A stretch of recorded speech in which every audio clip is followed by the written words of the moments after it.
Don't you dare say her name in my house." His voice didn't rise. It didn't need to. The silence after it was heavier than a shout. 12 years of grief compressed into 9 words standing between him and the woman dripping snowmelt onto his floor, clutching a box of books against her chest like it was the only thing she had left in the world. Because it was.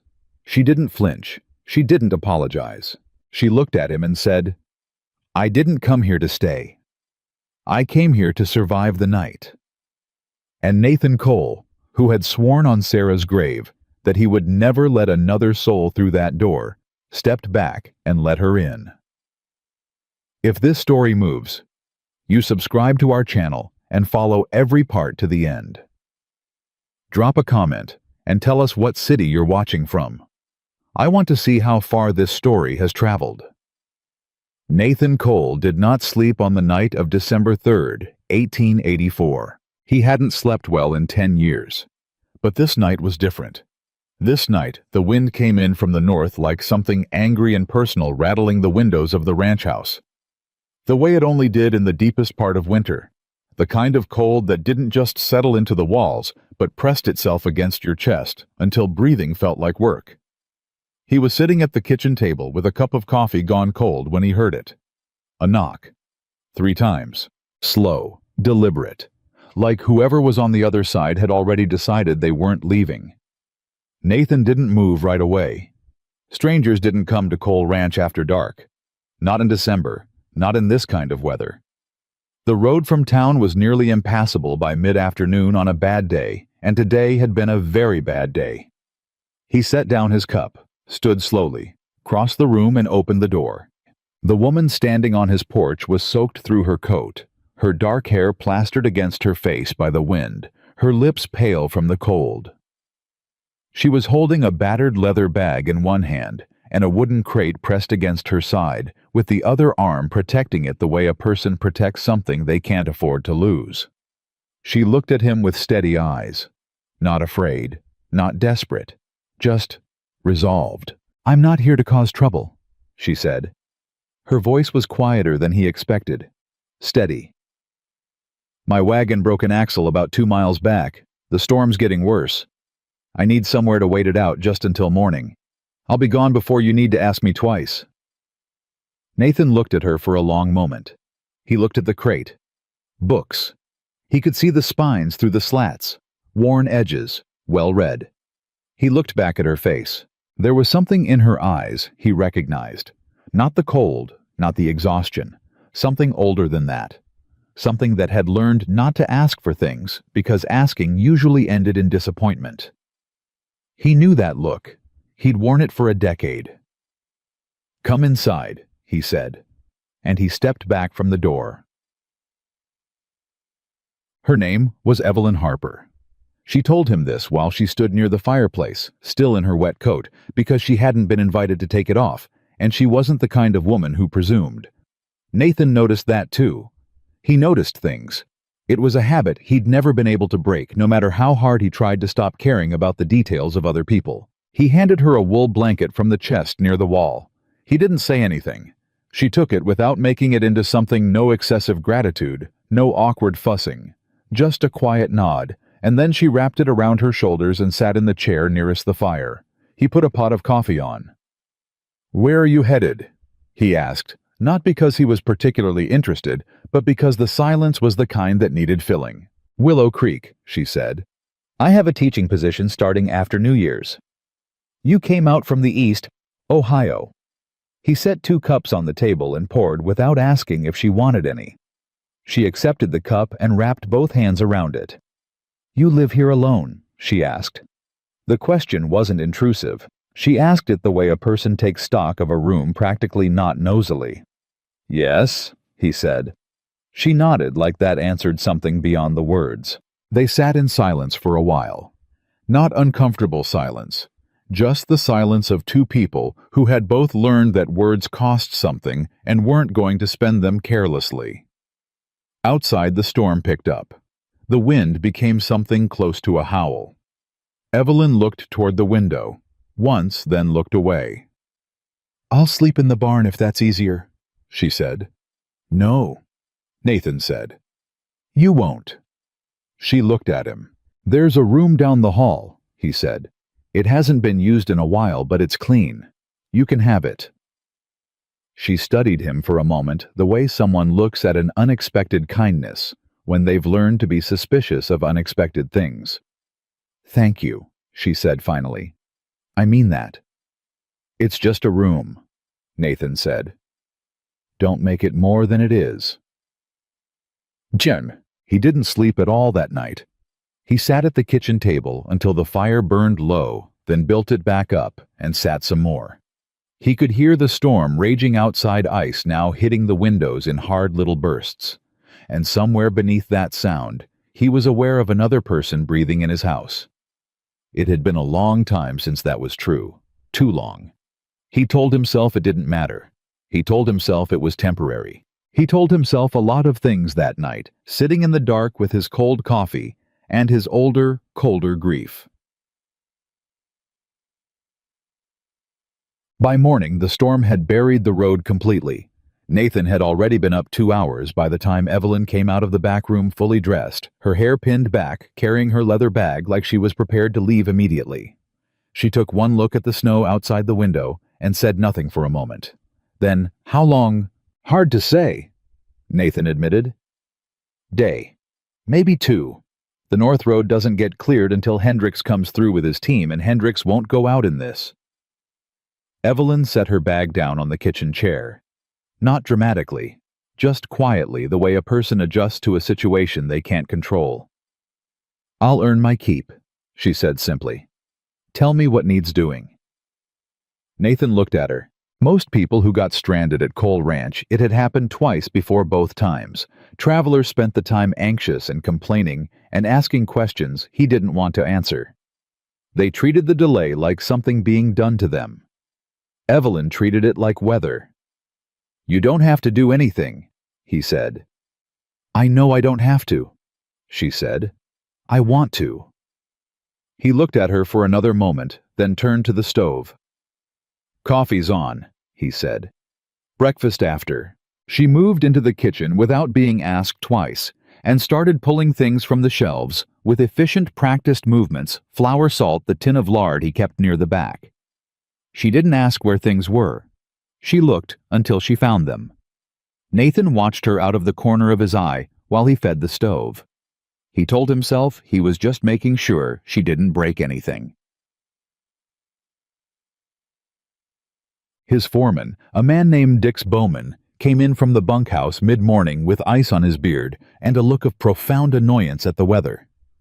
He stopped dead in the doorway when he saw Evelyn at the kitchen table correcting something in a small notebook. He looked at Nathan. Nathan looked back at him with an expression that said, "Don't."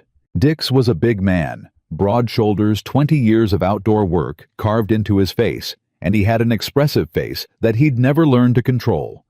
Right now, it was expressing significant surprise and considerable curiosity. "Morning," Evelyn said without looking up. "Ma'am," Dix managed. "There's coffee," she added. Dix poured himself a cup and sat down at the far end of the table and looked at Nathan with wide eyes. Nathan shook his head very slightly. Later, when they were outside checking on the horses, Dix lasted approximately 30 seconds before he said, "Who is she?" "Traveler," Nathan said. "Road's out. She's waiting on the weather." "She's sitting in your kitchen." "There's nowhere else to sit." Dix pulled his hat down against the wind and was quiet for a moment. "You've never let anybody sit in that kitchen." "I've let plenty of people in that kitchen." "You've let me in that kitchen," Dix said. "That's it. That's the whole list." Nathan didn't answer that. Dix shook his head slowly, something close to a smile working at the corner of his mouth. "Just weather, huh?" "Drop it, Dix." "Dropped," Dix said. But he was smiling when he said it. The first real conversation happened that afternoon. The storm hadn't let up. Evelyn had spent the morning quietly reading, writing in her notebook, occasionally helping with small tasks around the kitchen, without announcing what she was doing or asking for approval. She was self-contained in a way Nathan hadn't encountered in a long time. He found himself watching her, not staring, just aware. The way you become aware of a sound that doesn't quite fit the pattern you've grown used to. He was mending a piece of harness at the table when she looked up from her notebook and said without preamble, "How long have you been out here?" 15 years, he said. Alone the whole time? No, he said, not the whole time. She didn't push it. She just nodded and went back to her writing. 5 minutes passed. Then she said, "I grew up on a farm. We had 80 acres in Cuyahoga County. My father and 2 brothers ran it." She paused. "They're gone now, all 3 of them. Influenza 2 winters back." Nathan looked up. She wasn't looking for sympathy. She was just saying it. The way you put a fact on the table not as a burden, just as the truth. "I'm sorry," he said. "Thank you," she said simply. "It's why I came west. There was nothing left in Ohio that didn't hurt to look at. I thought if I could be useful somewhere new." She stopped. "Well, here I am." "Here you are," Nathan agreed. She smiled at that, small, wry, like she appreciated that he hadn't tried to make it into something comforting. "The children in Willow Creek," she said. "Do you know how many there are of school age?" He thought about it. "Maybe 15, scattered." She nodded, already making a note. "You're thinking about curriculum," he said. "Not a question." "Always," she admitted. "I can't help it. It's a habit. Give me a situation and I start planning how to make it work." He looked at her for a moment. "That's not a bad habit," he said. She glanced up, and something in her expression shifted just slightly, like she hadn't expected that. "No," she said. "I suppose it isn't." She found the photograph on the second day. Not snooping. She'd been looking for a jar of preserves Nathan had told her was in the back of the pantry, and the pantry was accessed through a small door off the hallway, and on the shelf beside the preserves was a wooden box that had been pushed to the back, and the photograph was balanced on top of it. She almost didn't look at it, but something made her. It was Nathan, younger, visibly younger. The hard lines not yet settled into his face, standing beside a woman in front of this same house. The woman was laughing at something outside the frame of the picture, her face turned slightly caught mid-joy. Evelyn stood very still for a moment. Then she took the preserves and came back to the kitchen. She didn't say anything about the photograph, but that evening, while Nathan was sitting across from her with the lamp between them, and the storm still working at the walls outside, she said quietly, "You're not just alone, because you prefer it." Nathan went very still. "People who prefer solitude aren't haunted by it," she said. "They're comfortable with it. You're not comfortable. You're accustomed. Those are different things." He looked at her. His expression had shifted into something flat and careful, the face he wore when someone was getting close to something he kept locked away. "You don't know me," he said. Quiet, not angry. Warning. "No," she agreed. "I don't." She looked at him steadily. "But I know that look. I wore it for 6 months after I buried my father." Silence. The fire cracked. "You should get some sleep," Nathan said. "Probably," Evelyn said. She closed her notebook. "Good night, Nathan." She said his name like it was a normal thing to say, like she'd been saying it for years. He sat there for a long time after she went to bed, staring at nothing. On the 3rd day, she told him about her mother. They were working side by side in the kitchen, Nathan preparing feed for the horses, Evelyn making bread, and somehow the conversation found its way there, the way conversations sometimes do when 2 people have been in the same small space long enough for the performance of distance to get exhausting. Her mother had left when Evelyn was 11. Not died. Left. She just wasn't built for the life, Evelyn said, working the dough with her hands. "I understand it better now than I did then. She was a woman who needed something different, and she went and found it. But at the time," she paused, pressing down hard. "At the time it felt like being told you weren't enough to make someone stay." Nathan kept his hands moving. "Did she ever come back?" he asked. Letters sometimes. 3 or 4 a year. Evelyn's hand slowed. I stopped answering them after my brothers died. I don't know why exactly. I think I was just done with things that were supposed to be love, but felt more like obligation. Nathan was quiet for a moment. Then he said, My father was the same way. Not with love. With the land. He built this ranch, and then he resented every day it needed him. Evelyn looked at him sideways. But you stayed. I stayed. Why? He thought about it. Actually thought about it, which surprised him. Because it needed someone who actually wanted to be here, he said. And I did. I do. He paused. The land doesn't ask much. It's honest about what it takes and what it gives back. Evelyn smiled at that, something soft and genuine. That's a beautiful way to think about it, she said. It's just true, he said. Sometimes those are the same thing, she said. He didn't have an answer for that. Dix noticed things. That was the problem with Dix. He'd been working Coal Ranch for 11 years, and in that time he had developed an extremely precise internal register for Nathan's moods, reactions, and habits. He noticed the way Nathan refilled Evelyn's coffee without being asked. He noticed that Nathan came in for lunch 3 times in 2 days, when he normally only came in once. He noticed that the set of Nathan's shoulders, when he walked in from the barn, was different, less braced somehow. He didn't say anything. He just watched. On the afternoon of the 3rd day, while Evelyn was outside watching the horses, with a look of such pure appreciation that it stopped even Dix in his tracks, he sidled up to Nathan and said very quietly, You know this is going to be a problem. What is? Nathan said, not looking at him. You, Dix said. And her. And the fact that you're looking at her the way you used to look at Dix. I'm just saying what I see. Then stop looking. Dix was quiet for a moment.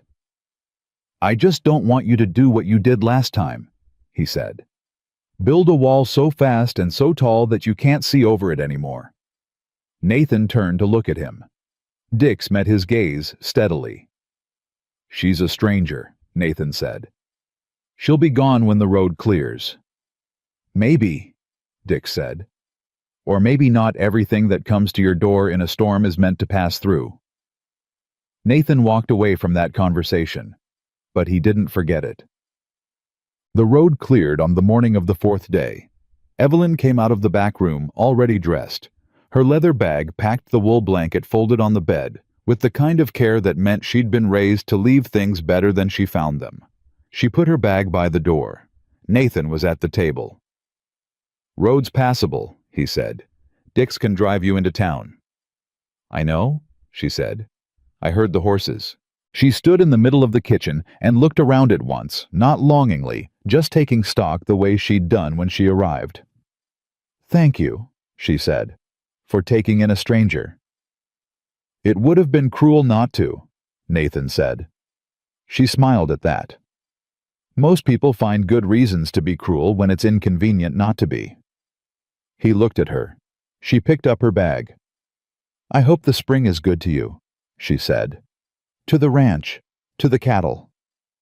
She moved toward the door, and then Nathan said, without planning to say it, without knowing he was going to say it until it was already in the air between them. There are 15 children in Willow Creek who need a teacher. Evelyn stopped. She turned around. He was looking at the table. Then he looked up. The schoolhouse has been empty for 2 years, he said. The town's been trying to find someone, if you're going to be here. He stopped, started again. There's a woman in town named Clara Bowman, Dix's sister. She's been organizing the effort. She'll want to meet you. Evelyn looked at him for a long moment. Something moved behind her eyes. I already have the position, she said. I know, Nathan said. I just thought if you needed anything, when you get settled. The road between here and town isn't always safe in the winter. If you needed... He stopped. He didn't finish the sentence. He wasn't entirely sure what the end of it was. Evelyn watched him struggle with it. And then she did something he hadn't expected. She smiled. Not politely, Not kindly, something warmer than that, something that knew exactly what he was trying to say without saying it, and found it more than enough. "I'll find you if I need anything," she said. She opened the door. The cold came in. She walked out into it, bag in hand, books tucked against her side. Nathan stood in his kitchen and watched through the window as Dix helped her up onto the wagon seat. He watched until the wagon turned out of the gate and the sound of the wheels disappeared into the distance. Then he turned back to the empty kitchen. The coffee was still on the stove. Her cup was still on the table. He stood there for a long time. And in the place where numbness had lived for 10 years, something small and dangerous had taken up residence. Something that felt terrifyingly like the beginning of caring again. He picked up her cup. He washed it. He put it back on the shelf. And he stood at the window for another full minute looking at the empty road. Her name was Evelyn Harper. And for the first time in 10 years, Nathan Cole knew another person's name the way he knew his own heartbeat. Involuntary, undeniable, and frighteningly alive. Nathan told himself he wasn't going to think about her. He was exceptionally bad at keeping that promise. The first week after Evelyn left for Willow Creek, he worked himself into the ground the way he always did when something was bothering him up, before dawn out with the cattle, until his hands stopped working properly, back to the house, only when there was nothing left to do outside. Dix watched all of this with the expression of a man who understood exactly what was happening and had the wisdom to keep his mouth shut about it. The second week, Nathan rode into town. He told himself it was for supplies. He needed flour. He needed lamp oil. He needed new leather for the harness that had been giving him trouble since November. He did not need to ride past the schoolhouse. He did it anyway. The sound reached him before the building did, children's voices overlapping and bright, the particular chaos of young people being asked to pay attention to something and mostly succeeding. He pulled his horse to a stop, without consciously deciding to, and through the window, he could see Evelyn standing at the front of the room, writing something on the board, and even from the road, he could see the way the children were leaning forward in their seats. She had that quality, the ability to make people lean in. He'd noticed it himself. He rode to Henderson's store, bought his supplies, and rode home. He did not stop at the schoolhouse, but he thought about it the entire ride back. Dix was waiting for him when he got to the barn, and the look on his foreman's face said that the man had entirely too much information packed behind his eyes and was exercising considerable self-control in not releasing it. "How was town?" Dix asked. "Fine," Nathan said. "Get everything you needed?" "Yes." Dix nodded slowly. "School's doing well, I hear. Clara says the Harper woman has all 15 children showing up every day, which is apparently some kind of miracle, because the Garrett boys haven't been inside a classroom since 1881. Nathan unsaddled his horse and said nothing. "She's boarding with the Millers," Dix added. "Margaret Miller says she's the best tenant they've had in years. Quiet, keeps to herself, up early." "Dix?" Nathan said. "I'm just reporting news from town," Dix said mildly. "Which is what you would have heard yourself if you'd stayed long enough to talk to anyone." Nathan put the saddle on the rack and walked out of the barn. Behind him, Dix smiled at no one in particular.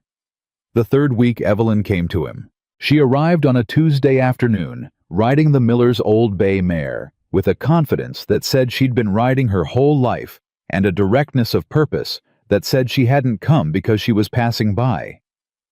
Nathan was splitting wood behind the house when he heard the horse come into the yard, and he stood up and turned around, and there she was. She looked better than she had in the storm, rested. The kind of settled that happens when a person finds a rhythm that suits them. "I need a favor," she said without preamble, because he'd learned in 4 days that Evelyn Harper did not waste words on approach. "All right," he said. 3 of my students live past the crossing. The Hartley children, 2 boys and a girl ages 6, 8, and 10. She dismounted without waiting for help. The road between here and the Hartley place is impassable on foot in bad weather, and their father can't bring them in every day. He's got a bad leg and 1 horse and 300 acres he manages alone. Nathan waited. "I want to arrange a regular pickup," she said. "Someone with a wagon and a reliable team who could bring them in 3 mornings a week, and take them back in the afternoons. I can pay not much, but something. The school board has a small budget for—" "I'll do it," Nathan said. She stopped mid-sentence, looked at him. "You don't have to decide right now," she said carefully. "I can ask others in town if—" "I said I'll do it," Nathan said. "Monday, Wednesday, Friday." She studied him with those steady eyes of hers, the ones that always seemed to be looking slightly past the surface of things. "Why?" she asked. It was a direct question, the kind that deserved a direct answer. "Because children should be in school," he said. "And because I know the Hartley Road, and I know my team can handle it." She held his gaze for a moment. "All right," she said. "Thank you." "It's just a pickup," he said. She smiled that same small knowing smile from the morning she left. "I know," she said. "It's just a pickup." He didn't miss the echo. She didn't let him miss it. They stood in the yard for a moment longer than was strictly necessary before Evelyn looked at her horse and back at him and said, "I brought you something. For the inconvenience of the storm. I know you said it was nothing, but I was raised to return what I borrow and to acknowledge what I'm given." She reached into the saddlebag and pulled out a jar of honey and a loaf of bread wrapped in cloth. Nathan looked at them. "You didn't have to do that," he said. "I know," she said. "I wanted to." She put them in his hands. Her fingers were cold from the ride, but her grip was firm and certain, and it lasted exactly 1 second longer than a simple transfer required. Then she mounted her horse, said, "Monday morning then," and rode back toward the road. Nathan stood there with bread and honey in his hands, looking after her. Behind him from the corner of the barn, Dix's voice came quietly. "Just a pickup, huh?" "Get back to work," Nathan said. But he was already looking at the bread, like it was something more than bread. The Monday morning pickup became the shape of the next 2 months. Nathan would bring the team out before first light, drive the Hartley Road in the gray pre-dawn, collect the 3 children, Thomas, who was 10, and solemn, and tried very hard to be older than he was, James, who was 8, and had the energy of a small thunderstorm, and Rose, who was 6, and had decided within the first 3 minutes of meeting Nathan that he was her personal property, and drive them into Willow Creek in time for school. In the afternoons, he came back for them. Evelyn was always there at the end of the school day, not always visibly waiting. She was too self-possessed for that, but she was always present in the doorway or in the yard, and she always found a reason to spend 5 minutes in conversation before the children climbed into the wagon and he turned the team for home. 5 minutes, 3 days a week. It shouldn't have amounted to much. It amounted to everything. She told him about the children not gossiping, but reporting the way a doctor gives a family update. Thomas was exceptional at arithmetic, but struggled with reading, and she thought it might be his eyes, not his intelligence. James had a gift for storytelling that she was trying to channel into writing before it channeled itself into trouble. Rose had memorized every poem Evelyn had introduced so far, and could recite them back word perfect, which she demonstrated regularly and without being asked. Nathan listened. He was surprised to find he wanted to know. He was more surprised to find he was noticing things about the children himself, that Thomas's boots were wearing through on the right heel. That James ate his lunch too fast, like someone who wasn't always certain there would be enough, that Rose had started saving a seat in the wagon beside her on the assumption that this was now a permanent arrangement that she personally governed. He mentioned the boots to Evelyn one Friday afternoon carefully, not wanting to presume. She went very still. "I didn't notice," she said quietly. "Could have been like that when school started," he said. "No," she said. "I should have noticed." She was quiet for a moment. "I'll talk to Clara Bowman about the school's clothing fund." "Or," Nathan said, and then stopped. Evelyn looked at him. He hadn't meant to start that sentence. "Or," she prompted. "Henderson's has good leather," he said, "and I know how to cobble a basic repair, if you brought me his measurements." She looked at him for a long moment. Something shifted in her expression, not surprise exactly, but something adjacent to it. The face a person makes when they discover a room in a house they thought they knew completely. "Nathan," she said. "It's a practical problem," he said quickly. "I'm just offering a practical solution." "I know," she said, and then softer, "I know." The boots got fixed. Thomas came to school the following Monday with resoled boots and a confused look when Evelyn told him a benefactor had arranged it. He spent about 30 seconds being confused, and then went back to his arithmetic because he was 10 and practical, and the boots fit, and that was what mattered. Nathan heard about it from Rose, who reported this information with the authority of someone who knew things. "Miss Harper says someone kind fixed Thomas's boots," Rose said from her seat beside him on the wagon, her feet swinging against the footboard. "Do you know who?" "No idea," Nathan said. Rose looked at him with 6-year-old skepticism that was frankly unsettling. "You have the same kind of leather on your work table that the boots have," she said. Nathan kept his eyes on the road. "Lots of people have leather on their tables." Rose said with the tone of someone who had reached a conclusion and was graciously allowing him to maintain his story. Nathan had never been judged and found wanting by a 6-year-old quite so efficiently. Evelyn started coming to the ranch. Not often, not obviously. But the Tuesday afternoons became a pattern. She had no school commitments on Tuesdays afternoon, and the Miller house was comfortable, but small. And she had a habit of needing to move when she was working through a problem, and the road between town and Cole Ranch was direct and manageable on horseback. She always arrived with a purpose. A question about the Hartley Road conditions. A book she thought Nathan might find interesting, left casually on the table without ceremony. A jar of preserves for the workers that she'd made on Sunday and had extra of. Nathan was always at the ranch. He started being more reliably at the ranch on Tuesday afternoons. He told himself this was a coincidence. Dix told him nothing, because Dix was a wise man who valued his employment. The conversations deepened the way conversations do when two people stop performing caution and start just talking. Nathan told her about the ranch's history, about his father's bad years and how he'd pulled it back from the edge after the old man's death, about the winter of 1878 when they lost a third of the herd and he'd slept 3 hours a night for 2 months to keep the rest alive, about how he knew every acre of this land the way he knew his own hands. Evelyn listened like listening was a skill she'd spent years perfecting. She told him about teaching in Ohio before the influenza, about the school she'd had there. 40 children, 2 rooms, a head teacher named Forsyth, who believed that girls only needed enough education to keep household accounts and no more, and how she'd spent 3 years quietly teaching everything else in the margins of the approved curriculum. "You undermined him," Nathan said. "I educated children," Evelyn said. "The undermining was a side effect." Nathan laughed. It came out suddenly unpracticed, a little rough from disuse. Evelyn looked at him with an expression he couldn't quite read. "What?" he said. "Nothing," she said. But she was smiling. "Tell me." She looked at him steadily. "I wasn't sure you could do that." "Laugh?" "It's the first time I've heard it." He looked away. "I laugh." "Not when I'm watching," she said simply. Not unkindly. Just true. He didn't have an answer. She didn't push it.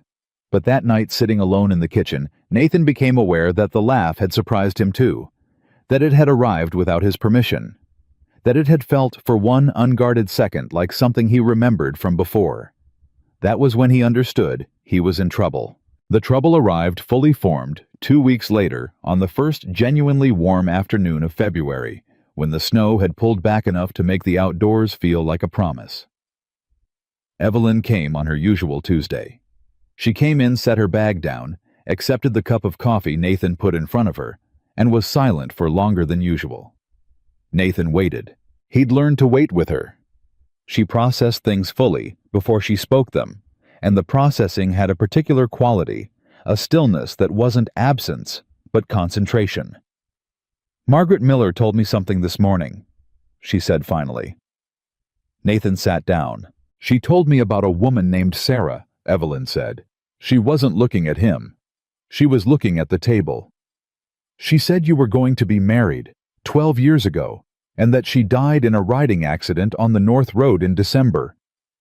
The silence that followed was so complete, Nathan could hear the fire. Margaret talks too much, he said. His voice came out flat, controlled. She does, Evelyn agreed quietly. But I'm not asking to pry. I'm asking because... She stopped. Because there are things I can see in you that I recognize, and I think I've been misreading them. You haven't been misreading anything. I think I have. She looked up. Her eyes were steady and serious. I thought you were someone who chose to be alone, but you didn't choose it. It was chosen for you, and then you built a life around the wound instead of the choice. Nathan's jaw was tight. You don't know what you're talking about. I know loss, she said, simply, not defensively. I know what it does to a person's architecture, how it makes you rearrange everything else around the empty space so the empty space is load-bearing, so that if it were ever filled, you wouldn't know how to stand up. He stared at her. Nobody had ever described it that way. Nobody had ever described it in a way that was precisely anatomically correct. Her name was Sarah, he said, and the words came out strange, like they were in a language he hadn't spoken in a long time, and the muscles required for it had stiffened with disuse. Evelyn didn't move, didn't speak, just waited. We'd known each other since we were children, he said. She grew up on the next spread east. We were going to be married in January. He stopped. December 4th, she went out for an afternoon ride. The horse came back without her. The storm came in before we could search. He paused. We found her 3 days later. Evelyn's hands were folded on the table. Still. I'm so sorry, she said. It was 12 years ago, he said. Hard, reflexive. That's not how grief works, and you know it, she said. He looked at her. She looked back. And something cracked. Not broke, not collapsed, just developed a fracture. The way good timber does when the load shifts. I don't talk about her, he said. I know, Evelyn said. I'm not asking you to. She paused. I'm just saying I know she was real, and I know it mattered, and I know you've been punishing yourself for surviving her. His throat was tight. You didn't survive her because you deserved to, and she didn't, Evelyn said. You survived her because storms don't make those kinds of decisions. They just happen. And then we're left making sense of them. She paused. Or refusing to. The fire cracked. Nathan's hands were flat on the table. After a long moment, he said very quietly, How do you know? Because I almost did it too, she said. After my brothers. I spent 4 months making myself into someone who didn't need anything from anyone. I stopped answering letters. I stopped eating properly. I worked until I couldn't think. She looked at him directly. And then I realized I was just waiting to disappear. And I decided I didn't want to disappear.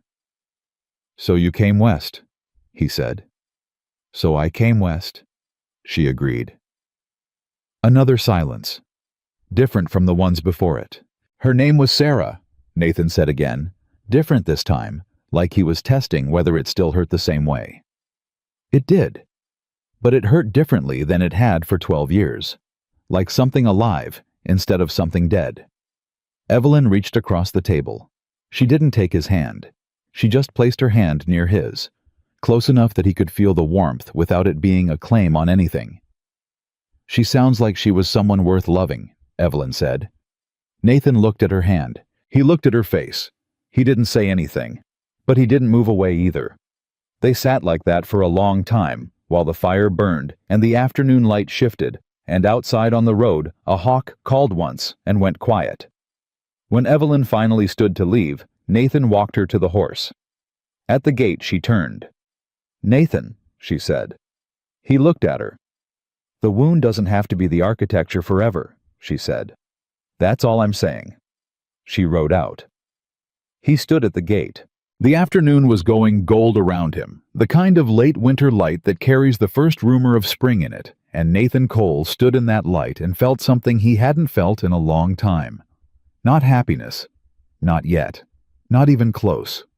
But the possibility of it. The faint, terrifying, treacherous possibility of it. He turned back toward the house.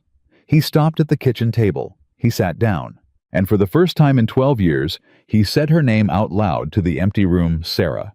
Not as a wound, but as a goodbye. As the thing that had happened to him. Not the thing that defined everything that came after. He sat with that for a long time. And when he finally got up to start supper, his hands were steadier than they'd been in longer than he could remember, and the house felt different around him. Not emptier, not fuller, but different. Like a window had been opened, just slightly, just enough. The window Nathan had opened that February afternoon did not swing wide overnight. It didn't work that way for men like him. Nothing ever did. But it stayed open. That was new. That was the thing that surprised him most, not that the feeling had arrived, but that he'd stopped working so hard to push it back out. March came in cold and contrary, the way March always did in Wyoming, pretending to be winter one day, and something almost hopeful the next. Nathan went about his work the same as always, the cattle, the fences, the endless maintenance of a ranch that never stopped needing something, but something in the rhythm of it had shifted. He noticed things differently. He noticed the Hartley children's faces when they climbed into the wagon on Monday mornings, the way James talked without stopping for the entirety of the drive, and Thomas pretended to be annoyed, and Rose fell asleep against Nathan's arm by the time they reached the edge of town. He noticed that he didn't mind. That was the thing that stopped him cold one Wednesday morning, the realization arriving mid-drive like a stone thrown at glass. He didn't mind. The noise, the weight of the child leaning on him, the constant demand of small people who assumed he was theirs to use as needed. He didn't mind any of it. When had that happened? He didn't have an answer. Evelyn kept coming on Tuesdays. She and Nathan had developed the easy cadence of two people who had decided without discussing it that this was what they did now. She brought things, not always food, sometimes just a newspaper from Cheyenne, once a map she'd found in a box of donated school supplies that turned out to be 20 years outdated, but that led to an hour of discussion about how fast the territory was changing. He gave her things in return, repaired the latch on her saddlebag that had been giving her trouble, brought extra firewood to the Miller house without announcing it, left it stacked by the side door where she'd find it. Neither of them named what they were doing. That suited both of them fine. But Willow Creek was a small town, and small towns had long memories and longer tongues. And it was inevitable that what suited the two of them privately would eventually become something that suited the town publicly as a topic of considerable interest. It was Clara Bowman who came to Nathan about it first. Clara was Dix's older sister and had spent 40 years in Willow Creek developing opinions about everything and everyone in it, and she held those opinions with the conviction of someone who had never once been wrong and saw no reason to start. She ran the church auxiliary, organized the school board, and had a voice that could be heard through walls. She came to the ranch on a Thursday afternoon, drove herself in her own buggy, and found Nathan in the yard, and said without introduction, "I need to talk to you about Evelyn Harper." Nathan straightened up from the post he was working on. "Mrs. Bowman," he said. "People are talking," Clara said. She was a compact woman with sharp eyes and the directness of someone who considered anything less than blunt honesty a waste of everyone's time. "About her coming out here on Tuesdays. About the firewood. About Thomas Hartley's boots." "People in this town don't have enough to do," Nathan said. "Probably not," Clara agreed. "But that's not what I'm here about." She fixed him with a look that had probably reduced stronger men to apology. "I'm here because Evelyn Harper is a good woman who came here alone with nothing but her integrity and her intelligence, and she's done more for this town's children in 2 months than anyone has in 2 years, and I will not have her reputation damaged by loose association with a man who can't make up his mind what he wants." Nathan stared at her. "I'm not," he started. "I'm not saying you've done anything wrong." Clara cut him off. "I'm saying that intentions without action are just intentions, and intentions don't protect a woman's standing in a community." She looked at him steadily. "Either you're serious or you're not. And if you're not, you need to put some distance between yourself and that young woman before the distance gets chosen for you by gossip." She climbed back into her buggy. "Good afternoon, Mr. Cole," she said, and drove away. Nathan stood in the yard for a long time after she left. Dix appeared from the barn with the expression of a man who had heard everything and was determined to look like he hadn't. "Not a word," Nathan said. "Not one." Dix agreed. But that night, sitting in the kitchen, Nathan sat with Clara Bowman's words, the way he used to sit with hard problems about the cattle or the land turning them over, looking at them from every angle, trying to find the piece that made the whole thing make sense. Either you're serious or you're not. He poured his coffee, set it down without drinking.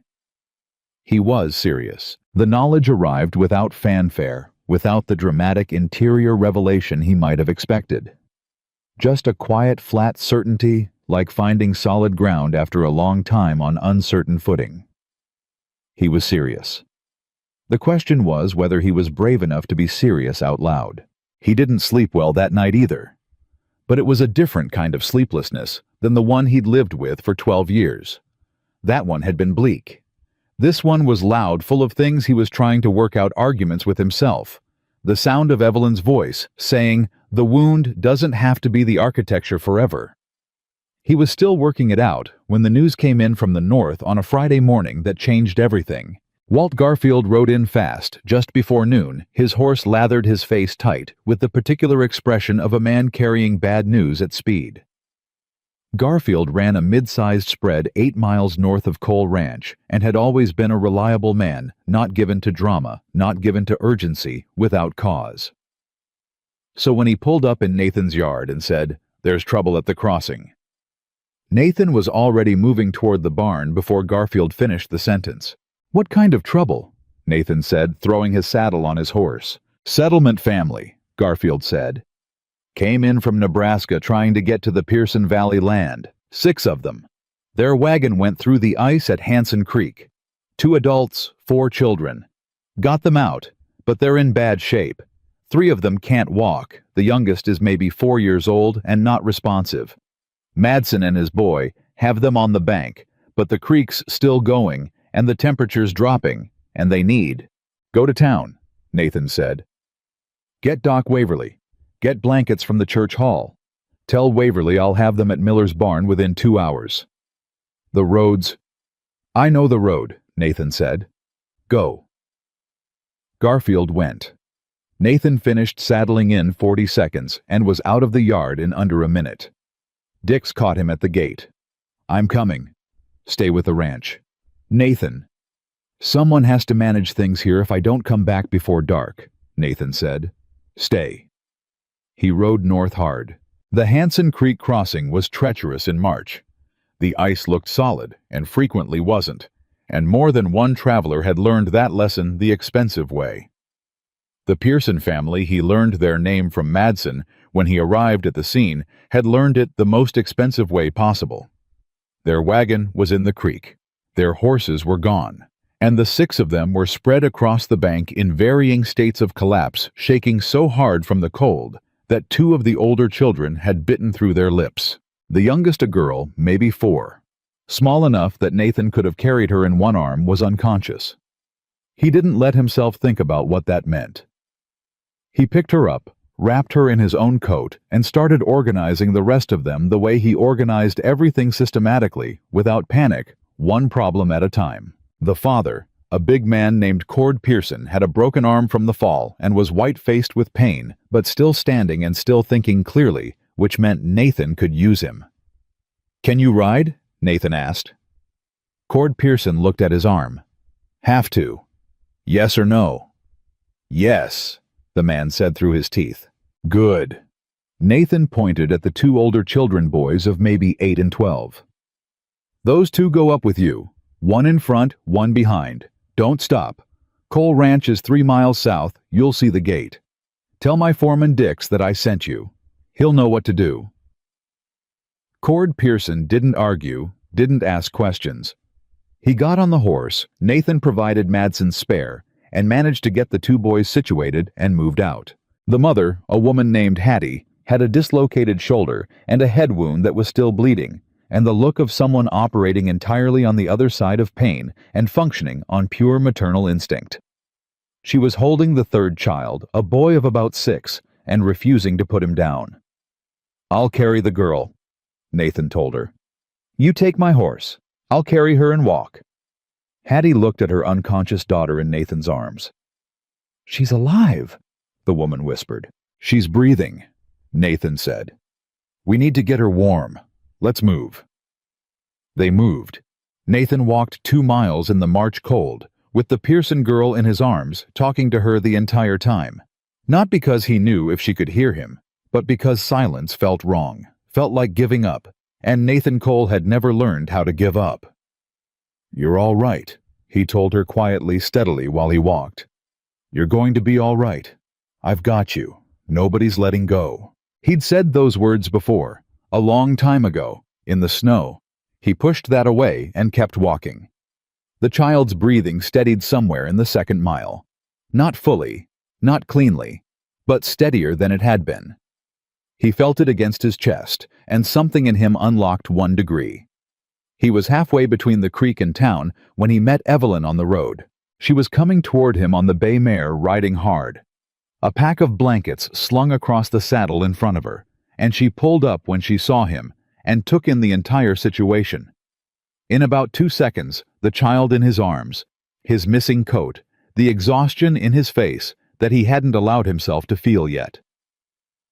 She was off the horse before it fully stopped. "How long has she been unconscious?" Evelyn demanded, already wrapping a blanket around the child and Nathan both. "Maybe 40 minutes, Nathan said. "Her breathing's improved in the last 20. Evelyn put her hand on the girl's face. Her hands were warm. She'd had her gloves on the whole ride. "She's cold, but she's not." Evelyn stopped. "She's coming around. Look." The girl's eyelids were moving. Not opening. Not yet. But moving. Nathan exhaled. It was the first full breath he'd taken since he picked her up. "Doc Waverly is behind me," Evelyn said. "He took the road south to find the family Garfield came to the school when he came through town. I was the first person he found.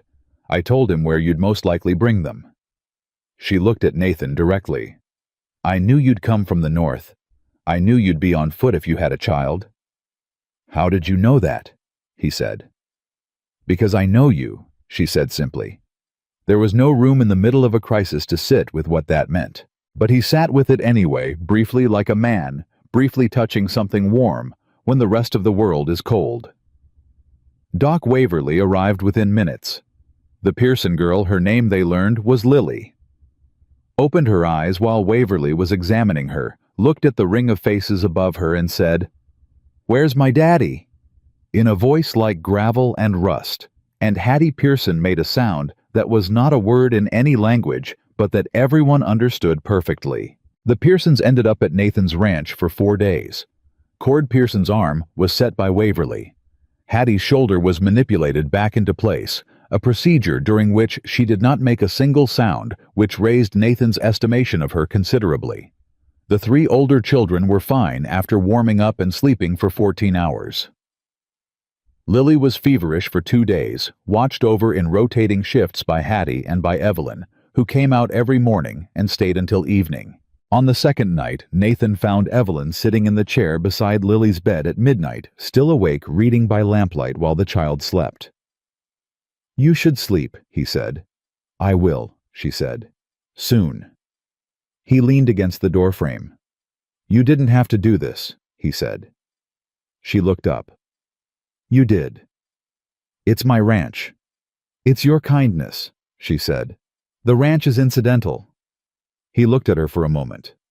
"You came out on the road today," he said, "before you knew what you'd find." "I came because Garfield said you'd ridden north alone," she said. "And I—" She stopped. She closed her book. She looked at him directly. "I didn't want you out there alone. That's all." The lamp threw warm light between them. Lily shifted in her sleep and made a small sound and then was still.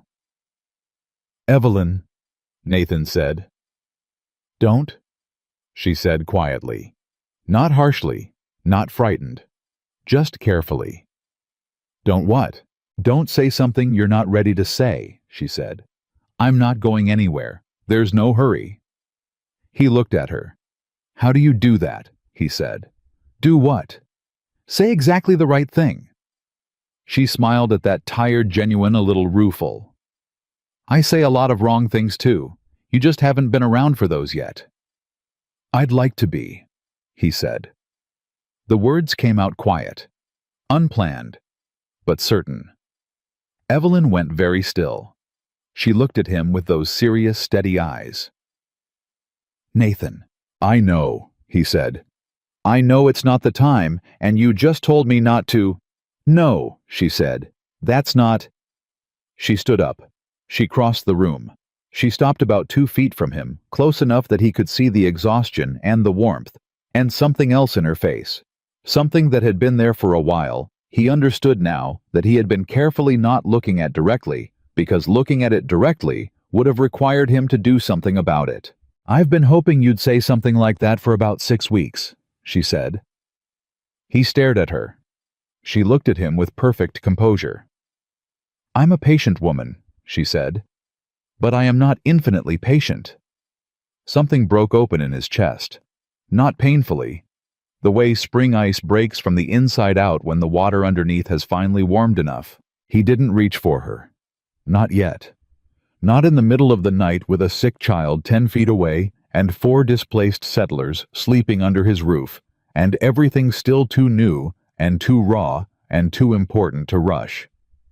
But he looked at her the way a man looks at something he has decided to stop pretending he doesn't want. When this is over, he said, when the Pearsons are settled, when things are, I know, she said, I'll be here. Tuesday, he said. She smiled. Tuesday. He nodded once. He went back to the kitchen. He sat down.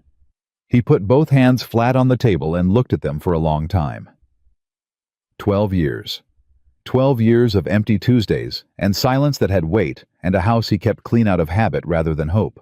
And now there was a woman in the back room of his ranch, keeping watch over a stranger's child in the middle of the night, like it was the most natural thing in the world, and she had been hoping for 6 weeks, and she would be here on Tuesday. He thought about Sarah. He let himself think about Sarah, the way Evelyn had suggested, not as a wound, not as a reason, but as someone who had been real, and been loved, and been lost, and who deserved to be remembered, without the remembering being the only thing he did with the rest of his life. He thought she would have liked Evelyn. The thought arrived without pain. It arrived with something close to peace. He stayed at the table until the lamp burned low, and then he refilled it, and he was still sitting there when the first gray light of pre-dawn came through the window, and he heard from the back of the house Lily Pearson's thin, clear voice asking for water. He heard Evelyn's quiet voice answering her. He heard the sound of water being poured. He heard the child settle back into sleep. And Nathan Cole sat in his kitchen in the early morning of a cold March day and understood something he hadn't understood in 12 years. That a house could sound like this. That it was supposed to sound like this. That he had been quiet for so long, he'd forgotten what the alternative felt like. Not empty silence, but the particular, irreplaceable, overwhelming ordinariness of other people existing in your space. That was what he'd been protecting himself from. Not pain, not loss. This exact thing. Because this was the thing that if it were taken away again would be worth grieving. And he had decided 12 years ago that he would never again be in possession of something worth grieving. He understood now what that had actually cost him. He picked up his coffee cup. He drank it. Outside, the sky was going from gray to something that might become blue. Inside the ranch was quiet and warm and breathing, and Nathan Cole, who had sworn he would never love again, sat in the middle of all of it and felt the last wall in him begin to shift. Not fall, not yet, but shift. The way something shifts when the weight it's been holding finally decides to put itself down. The Pearsons left on a Thursday morning. Cord Pearson's arm was splinted and bound, and he shook Nathan's hand with his good one for a long time without saying anything which Nathan understood completely. because there are things that words make smaller by attempting to contain them. Hattie Pearson hugged Nathan without asking permission, which surprised him enough that he didn't have time to be uncomfortable about it. The three older children said thank you with varying degrees of articulateness. Lily, who had spent 2 days feverish and frightened, and was now entirely recovered and apparently under the impression that Cole Ranch was her personal domain, wrapped both arms around Nathan's leg and refused to release him for approximately 4 minutes. Nathan stood very still and let her hold on. When she finally let go, she looked up at him with the absolute moral authority of a 4-year-old and said, "You should smile more. You have a nice one." Dick, standing 6 feet away, turned around and studied the fence post in front of him with enormous concentration. Nathan crouched down to Lily's level. "I'll work on it," he said. She nodded, satisfied, and went to find her mother. The wagon rolled out. Nathan watched it go. When he turned back toward the house, Evelyn was standing on the porch, arms crossed against the cold, watching him. "She's not wrong," Evelyn said. "I know," Nathan said. She looked at him. He looked back. "Tuesday's 4 days away," he said. "Yes," she said. "I don't want to wait until Tuesday." Evelyn was quiet for a moment. Something moved in her expression. Careful, considered, real. Not surprised, not performing surprise, just absorbing the weight of what he'd said and giving it the respect it deserved. "Then don't," she said. He came up onto the porch. He stood in front of her. Up close he could see the tiredness still in her face from the last 4 days. The slightly shadowed eyes, the particular stillness of a body that has been running on purpose and determination and was now allowing itself to rest. He could see everything he'd been cataloging for 3 months without letting himself call it what it was. "I need to tell you something," he said, "and I need to say it right." "Take your time," she said. "I've been—" He stopped, started again. "I've been afraid," he said. "Not of you, of this, of wanting something again and learning how to lose it again." Evelyn didn't look away. "That's an honest thing to say," she said quietly. "I'm working on honesty," he said. "You've been a considerable influence." Something flickered in her eyes. "Go on." "I don't know how to do this slowly," he said. "I don't know if I can be careful enough, patient enough. I've been alone for a long time, and I've gotten particular about things, and I'm not always—" He stopped again. He looked at her directly. "I'm not always easy." "I'm a school teacher," Evelyn said. "I have 15 children who require constant management, 3 of whom are Garrett boys. I have a considerable tolerance for difficult." "I'm serious," he said. "So am I," she said, and the warmth in her voice was real and steady and absolutely certain. "Nathan, I didn't come here on Tuesday afternoons for 3 months because it was convenient." "I know," he said. "And I didn't ride out on that road in March looking for a man carrying a child because I was concerned about the child," she said. "I mean, I was, but that wasn't why I rode." He looked at her. "I know," he said again, softer this time. They stood on the porch together, and the morning was cold around them, and the yard was empty and quiet now that the Pearsons were gone, and Nathan reached out and took her hand. Not dramatically, just took it. The way you take hold of something you've decided belongs in your grip. Her fingers closed around his. "I'd like to court you properly," he said, "if that's acceptable." Evelyn looked at their joined hands. "It's more than acceptable," she said. He nodded once. She squeezed his hand once. And that was that. It was not the end of anything hard. Nathan understood that clearly, and Evelyn understood it better. But it was the beginning of something that felt for the first time in a very long time, like ground he could stand on. What neither of them understood standing on that porch on a quiet March morning was that the hardest part hadn't arrived yet. It came 3 weeks later, wearing the face of a man named Gerald Hatch. Hatch rode into Willow Creek on a Thursday in late March with 2 men behind him and a leather briefcase strapped to his saddle and the particular confidence of someone who has done something he considers clever and is arriving to collect on it. He was perhaps 50, well-dressed in the way that said money without saying old money, with a broad face and pale eyes that moved quickly around a room the way eyes do when they're calculating rather than observing. He went to the land office first. Then he went to the mayor.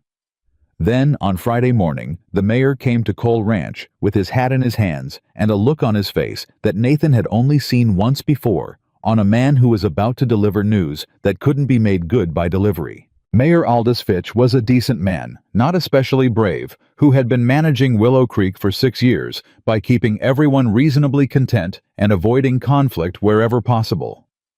He arrived alone, which told Nathan something.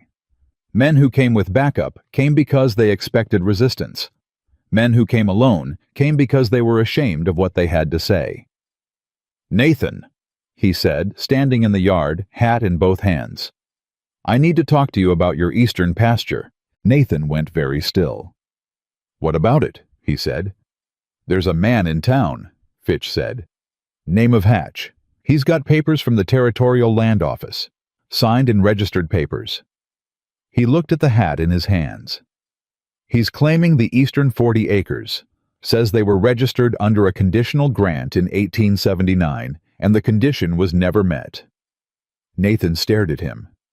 "That land was registered by my father in 1871, he said. "I have the deed."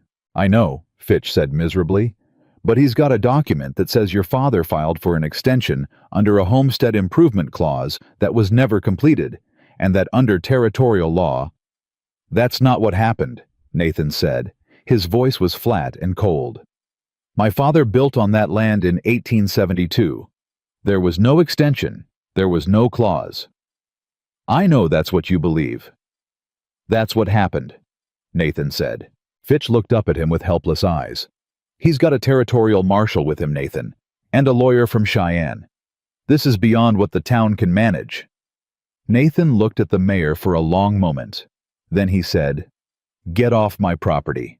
Not angrily, flatly, the way you say things when you're saving your anger for where it will actually be useful. Fitch left. Nathan stood in the yard. The eastern 40 acres were the best grazing land on the ranch. The section he'd spent 3 years improving after his father's death. The section that carried the most productive third of his cattle operation. Losing it wouldn't break the ranch immediately. But over time, without that pasture, the operation would have to contract, and contracting meant releasing workers. And releasing workers meant men like Dix, who had given 11 years to this place, would have to find their living somewhere else. He wasn't going to let that happen. Dix found him still standing in the yard 20 minutes later. "I heard," Dix said. "How?" "Fitch told Henderson and Henderson told everyone in the store," Dix said. "It's a small town." He stood beside Nathan, facing the same direction, both of them looking at nothing in particular. "What are you going to do?" "Fight it," Nathan said. "With what?" "We don't have a lawyer. We have the original deed," Nathan said. "We have my father's records. We have 12 years of property tax payments on that land." He turned to look at Dix. "Get me the deed box from the back of the study. Everything in it." Dix went. Nathan went inside and sat at the kitchen table with the deed box and worked through every document in it with the systematic focus he applied to problems that required patience rather than force. The original land registration from 1871. The improvement records from 1872 and 1873. The property tax receipts going back 15 years. The boundary survey from 1875. He was still working through it when Evelyn arrived. She had not been told. She had heard in town, which was to say she had heard within 4 hours because Willow Creek was Willow Creek, and she came directly without being asked and walked through the door and looked at the papers spread across the table and sat down across from him. "Tell me what you have," she said. He told her. She listened without interrupting, which he had come to understand was one of her particular gifts, the ability to receive information completely before she responded to it, rather than building her response while the other person was still talking. When he finished, she was quiet for a moment. Then she said, "The improvement clause he's citing. What exactly does the territorial statute say about it?" Nathan looked at her. "I don't know the exact language," he said.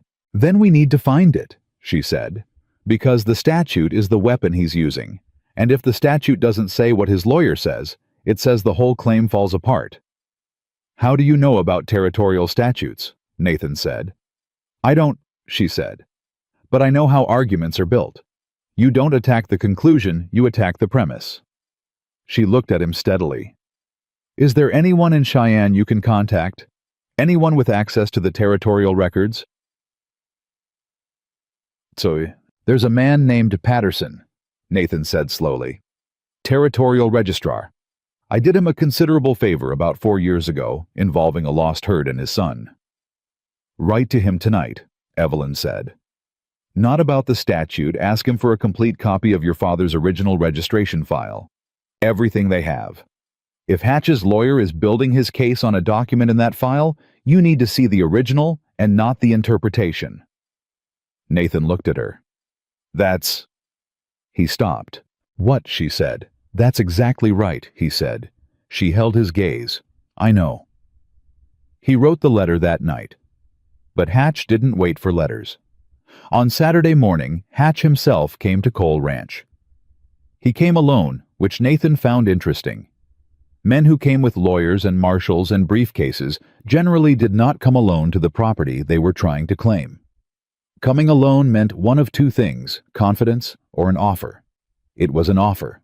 Hatch was pleasant in the way that experienced men are pleasant when they want something not warm, not genuinely interested, but technically agreeable.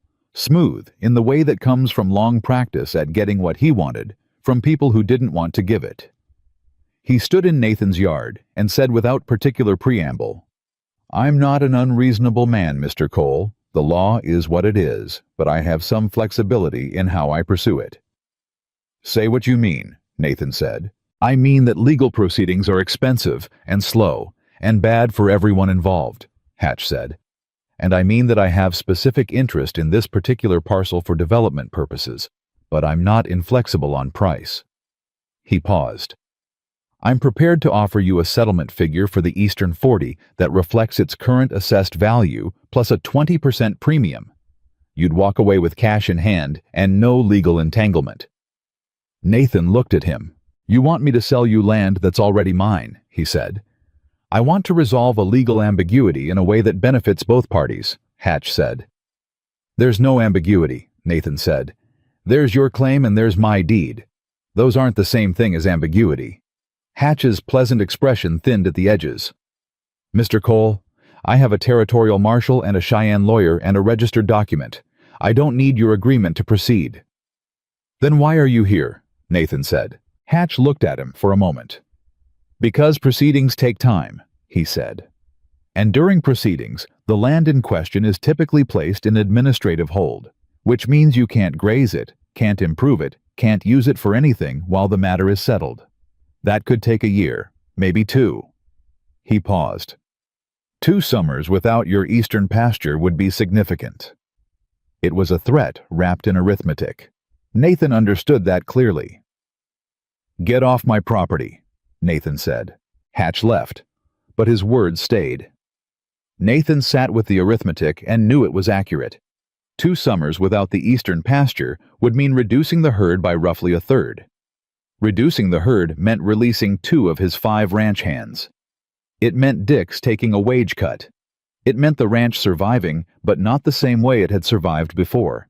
He told Dix all of it that evening. Dix listened without expression.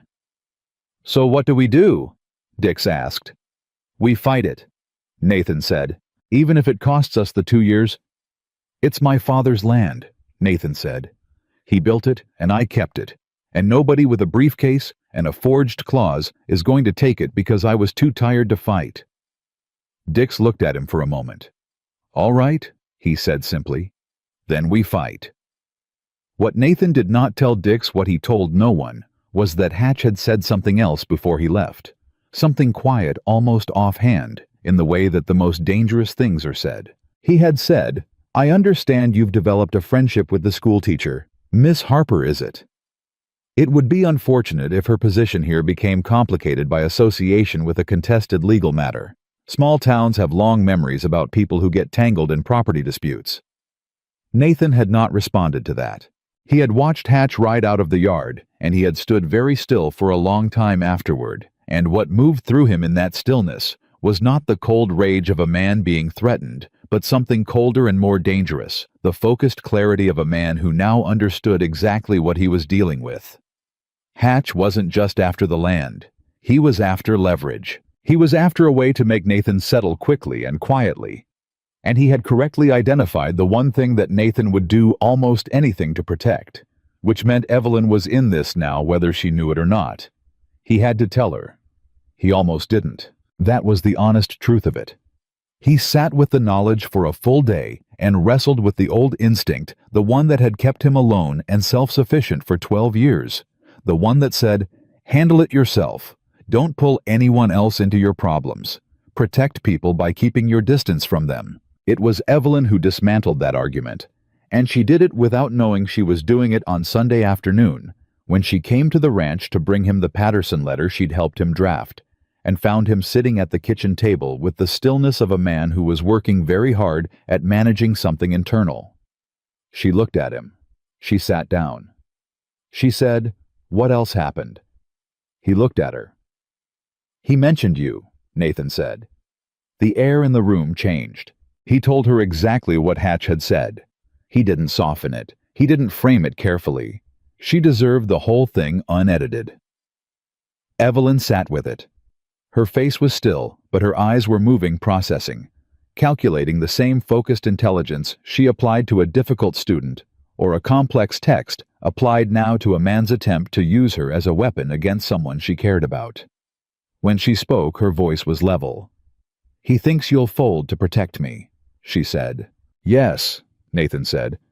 "And you were considering it," she said, not accusatory, just reading him accurately.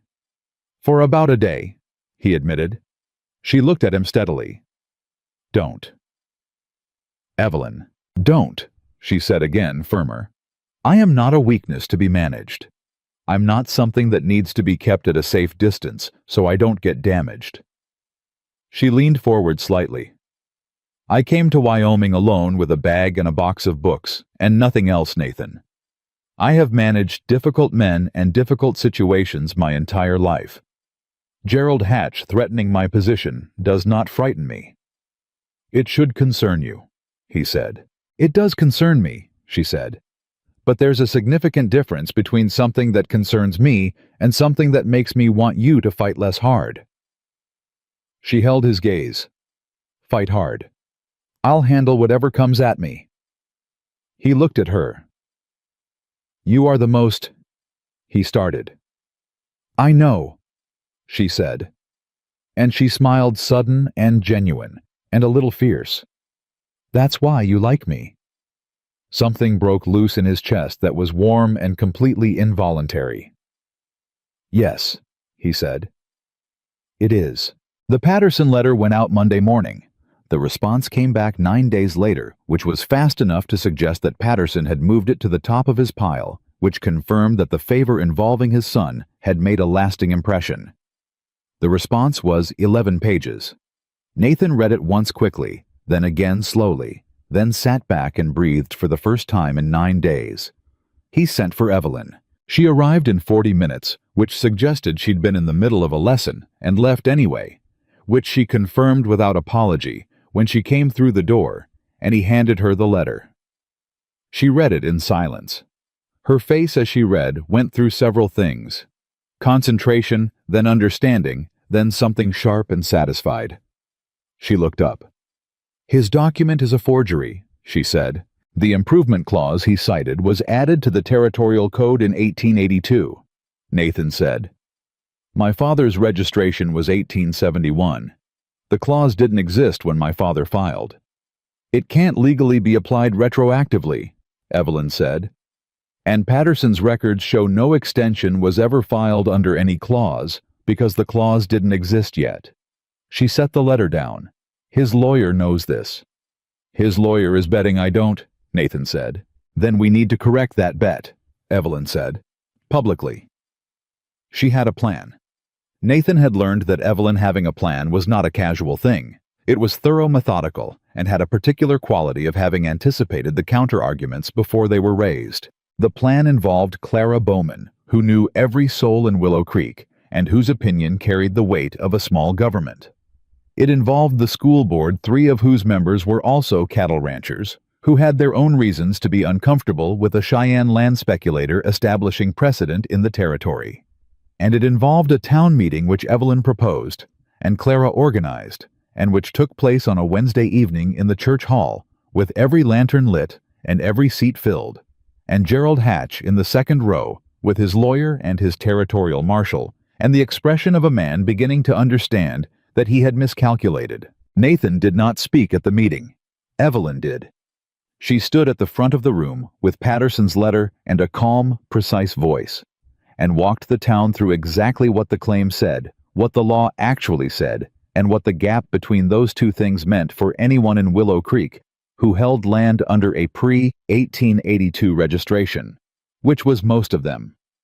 By the time she finished, the temperature in the room had changed considerably. Hatch's lawyer tried to respond, and was met with the kind of silence that is louder than argument. Hatch himself said nothing. The territorial marshal, whose name was Briggs, and who had the air of someone who had been given an assignment without being given its full context, looked at his own papers for a long time, and then looked at Hatch with an expression that contained a question Hatch clearly did not want to answer. The meeting ended without resolution, but with something more powerful. Every rancher and farmer and homesteader in that room going home with Patterson's argument in their heads, and the clear understanding that this fight, if Hatch pursued it, would not be Nathan Cole fighting alone. It would be all of them. Outside the church hall afterward, Nathan and Evelyn stood in the cold night air, and Dix stood beside them, and Clara Bowman stood on Nathan's other side, and nobody said anything for a moment, because sometimes what has just happened is too recent to narrate.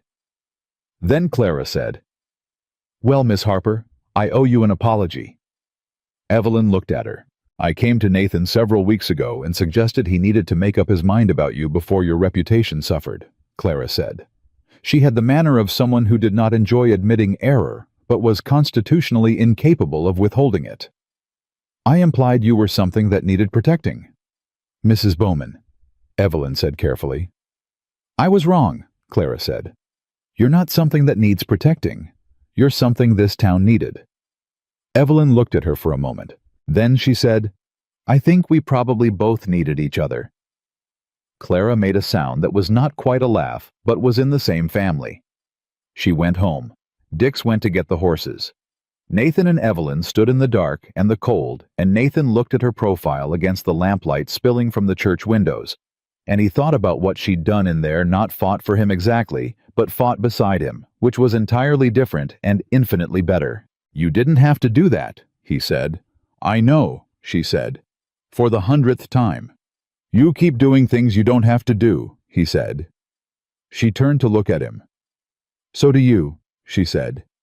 He reached up and touched her face, just her cheek, just the back of 2 fingers against her cold skin, brief and careful. She leaned into it barely perceptibly, the way a person leans toward warmth without thinking. "I meant what I said," he told her. "On the porch. About doing this properly." "I know you did," she said. "I want to do it right," he said. "I want to take the time to do it right. Not because I'm uncertain, because you deserve it done right." She looked at him with something in her eyes that was deep and steady, and had been there, he understood now, for longer than either of them had admitted. "Nathan Cole," she said. "Yes." "You already are," she said. Hatch left Willow Creek 10 days later. His lawyer filed no formal proceedings. The territorial marshal, it emerged, had submitted his own report to the Cheyenne office after the town meeting, and the report contained language suggesting the original claim had relied on a retroactive application of statute that was unlikely to survive judicial review. The eastern 40 acres stayed where they had always been.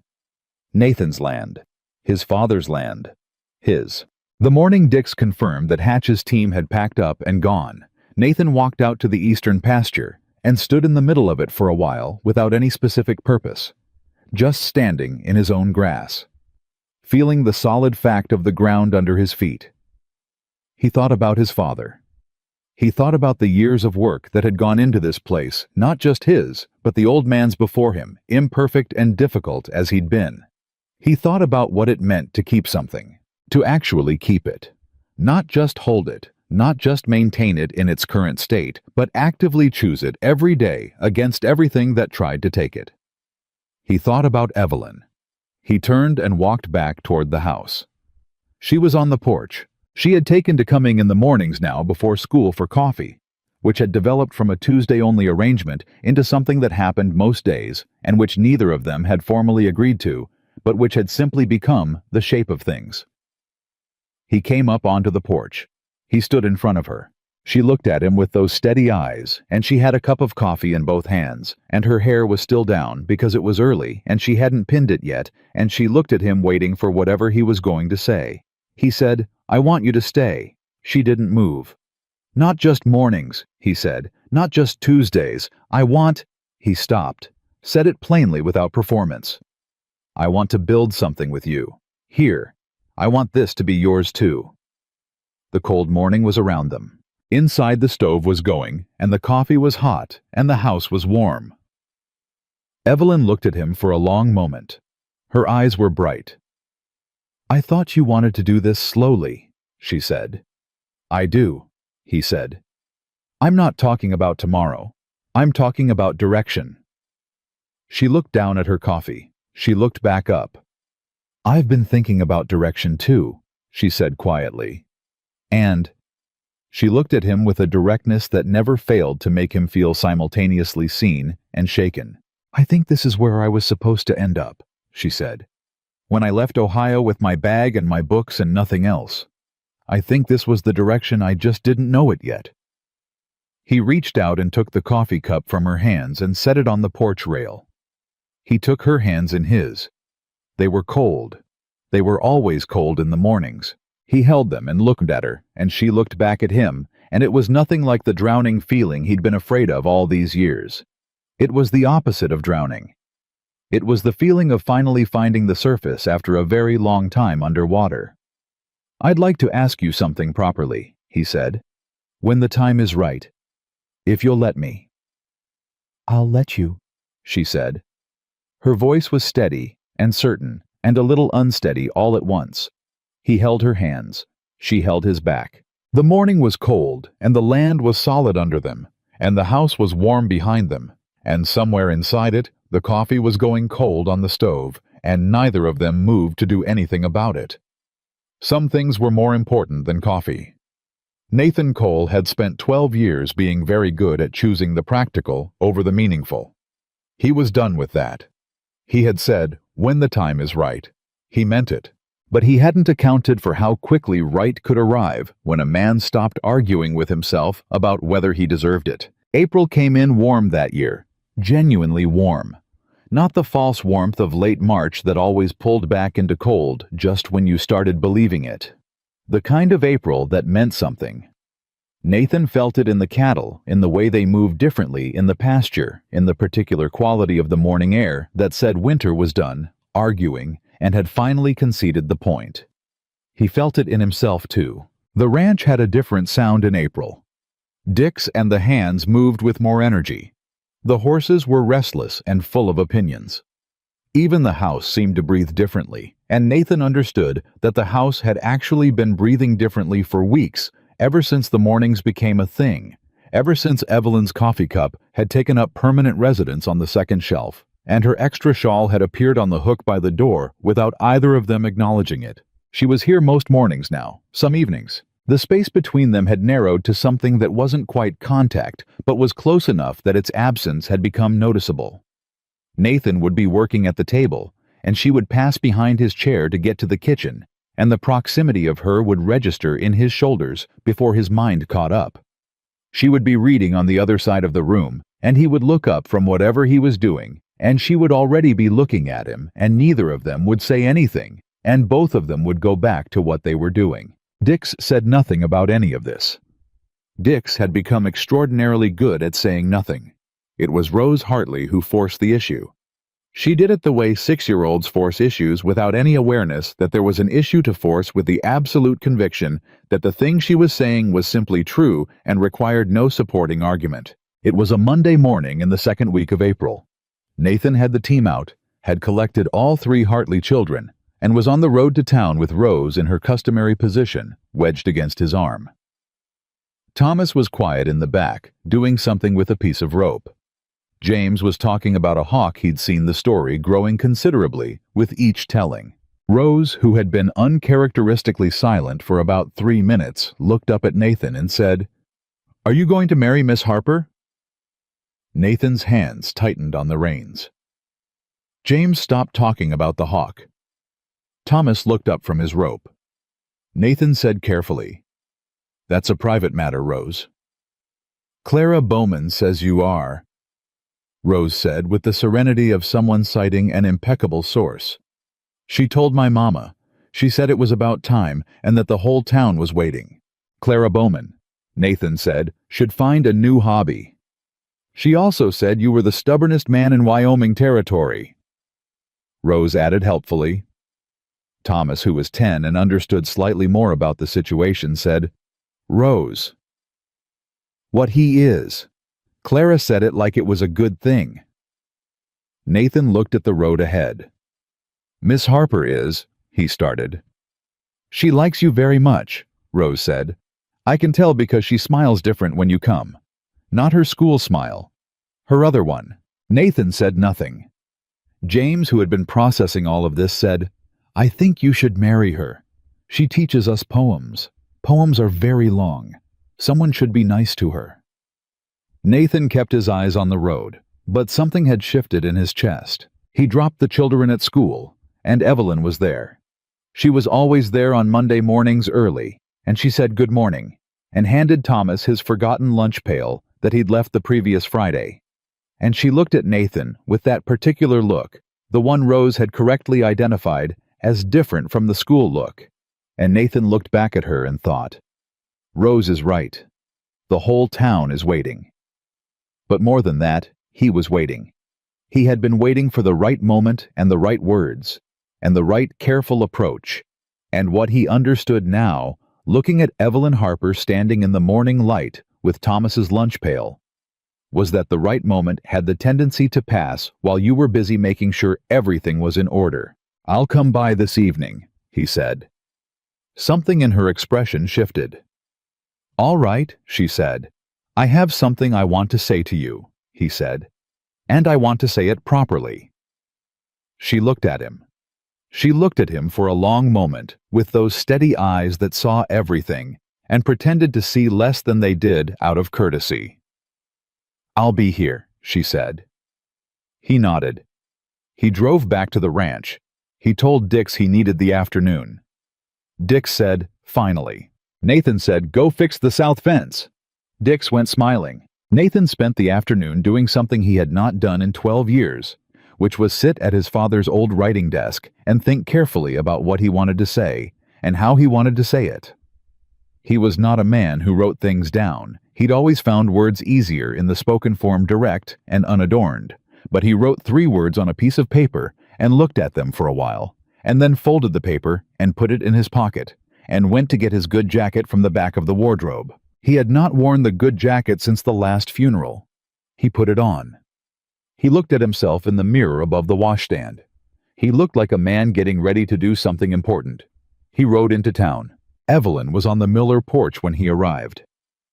She was in her good dress, not her school dress, which was practical and dark, but the one she wore to church, which was a deep blue, that she'd had since Ohio. She'd told him once, because it had been her mother's, and she'd had it taken in. She'd known he was coming. She'd prepared. That caught him somewhere in the middle of his chest. He dismounted and came up to the porch. She stood. They looked at each other. "You wore your good jacket," she said. "You're wearing your good dress," he said. "I didn't want to be underdressed for whatever this is," she said. Her voice was calm, but her hands were clasped in front of her, and her knuckles were slightly white, and he understood that she was not as composed as she appeared, which made him considerably less nervous. He reached into his pocket. He didn't have a ring. He hadn't gotten that far in his thinking, and he decided that was a separate conversation, a better one that deserved its own moment. What he had was the folded paper, which he held out to her. She looked at it. She took it. She unfolded it. 3 words. Stay with me. She looked at the paper for a long moment. When she looked up, her eyes were bright. Nathan Cole, she said. I know it's not, he started. It's exactly right, she said. She looked back down at the paper. Stay with me. She looked up. That's what you want. That's what I want, he said. Everything that comes with it, all of it. The mornings and the work and the hard winters and whatever else comes. I want it with you. She was quiet for 1 breath. 2. I came to Wyoming with nothing, she said. I want you to understand that. I had a bag and some books and an address in Willow Creek, and that was the entirety of my plan. I know, he said. I wasn't looking for this, she said. I wasn't looking for anything except a place to be useful. I know that too, he said.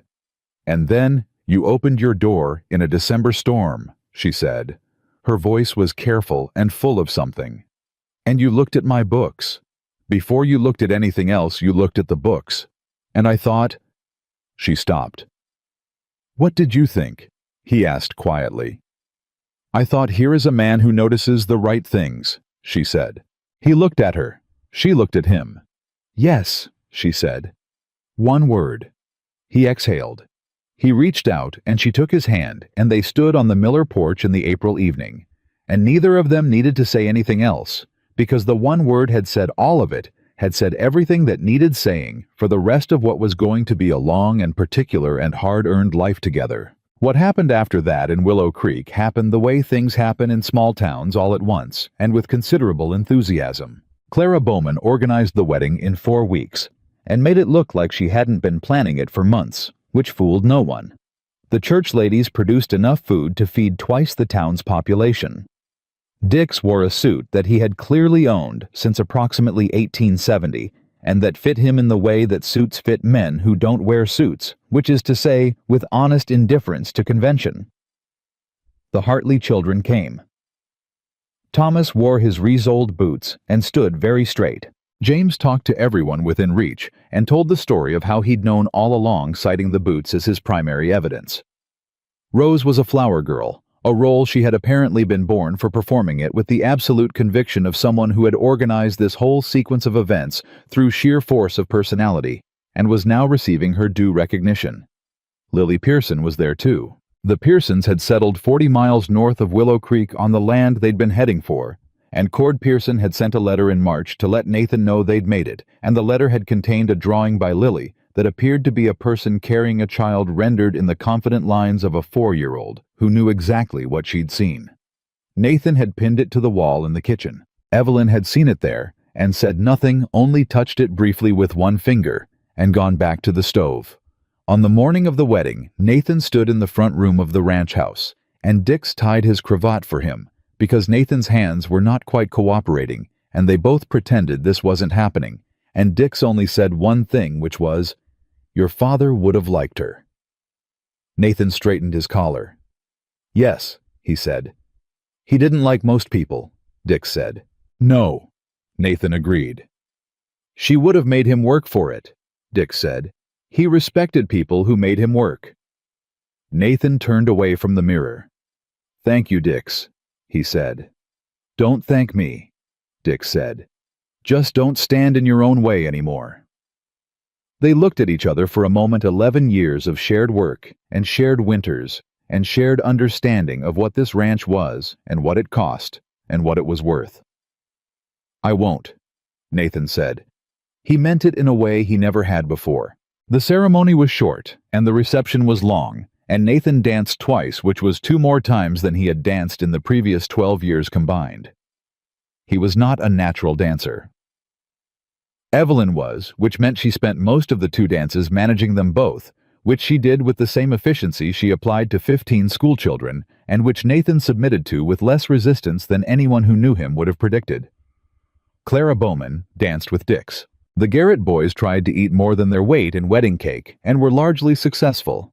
And at some point in the middle of the evening, when the fiddle was going and the hall was warm and the noise of people happy together filled every corner of the room, Nathan found himself standing slightly apart from the crowd, with his wife's hand in his, and he looked at her profile.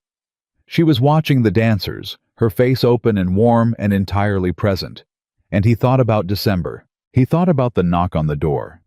3 times. Slow, deliberate. He thought about the woman standing in the snow with her books tucked under her arm. He thought about the instinct he'd had standing in that doorway to send her away. He had come so close to sending her away. The thought arrived with a cold clarity that made him grip her hand tighter. She felt it. She turned. "All right?" she asked. "More than all right," he said. She looked at him. She read him the way she always read him, fully, without gaps, without the comfortable fictions people constructed about each other to make things easier. "What are you thinking about?" she asked. "December," he said. She understood immediately. "You almost didn't open the door," she said. "I know," he said. "But you did," she said. "I did," he said. She looked at him with everything. She was patient and fierce and intelligent and warm and entirely herself, the woman who had come to Wyoming with a bag and some books and found, without looking for it, everything worth finding. "Why?" she asked. "In the end, why did you open it?" He thought about it. He thought about the books under her arm, the snow, the way she'd held herself, not begging, not desperate, simply standing in front of what she needed and asking for it honestly. "Because you looked like someone worth knowing?" he said. She squeezed his hand. The fiddle played. The hall was warm. Outside, the April night was soft and full of stars, and Cole Ranch sat solid and lit in the darkness a mile away, waiting to be what it had never quite managed to be before.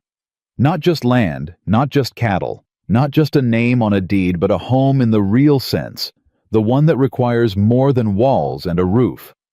The one that requires people. The right people. In the years that followed, Willow Creek grew and changed, the way frontier towns grow and change, sometimes painfully, sometimes surprisingly, always faster than the people living in it expected. New families came through. The railroad pushed closer. The territory moved toward statehood, with the slow inevitability of a very large thing that has decided to happen. Cole Ranch grew with it. Not just in size, though. It grew in size, too. A north pasture added in the summer of their 2nd year. 2 new hands hired a horse operation started on the Eastern 40 that had been the subject of Hatch's failed claim, and which Nathan had developed with a particular satisfaction that he never tired of.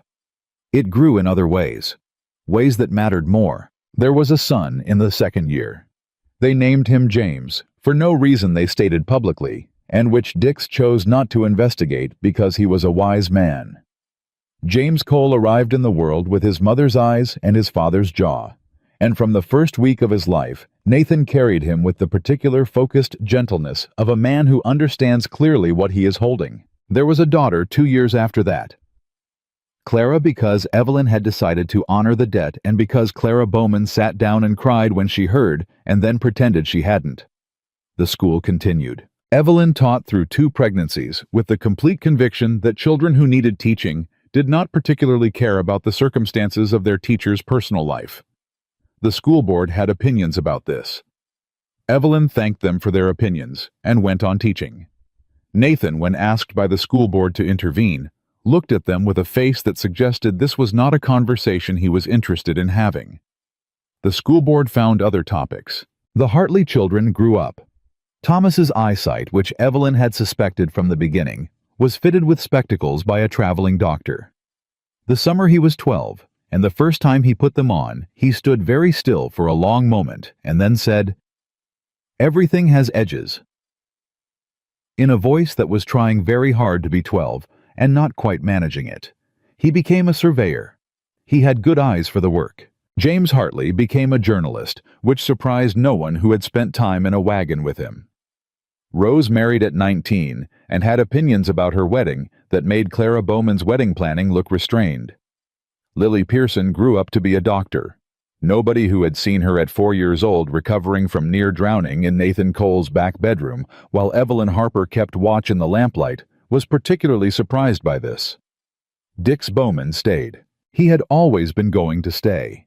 The ranch was his in the way that places belong to people who have given their best years to them, and Nathan paid him accordingly, and with the particular respect of a man who understands what 11 years of loyalty actually means. On the 10th anniversary of the December storm, Nathan and Evelyn sat on the ranch house porch in the evening, the porch where she had stood in the cold morning, and he had said, "Stay with me," and she had said yes, and the children were inside with some chaos of their own devising, and the night was warm, and the land was quiet around them.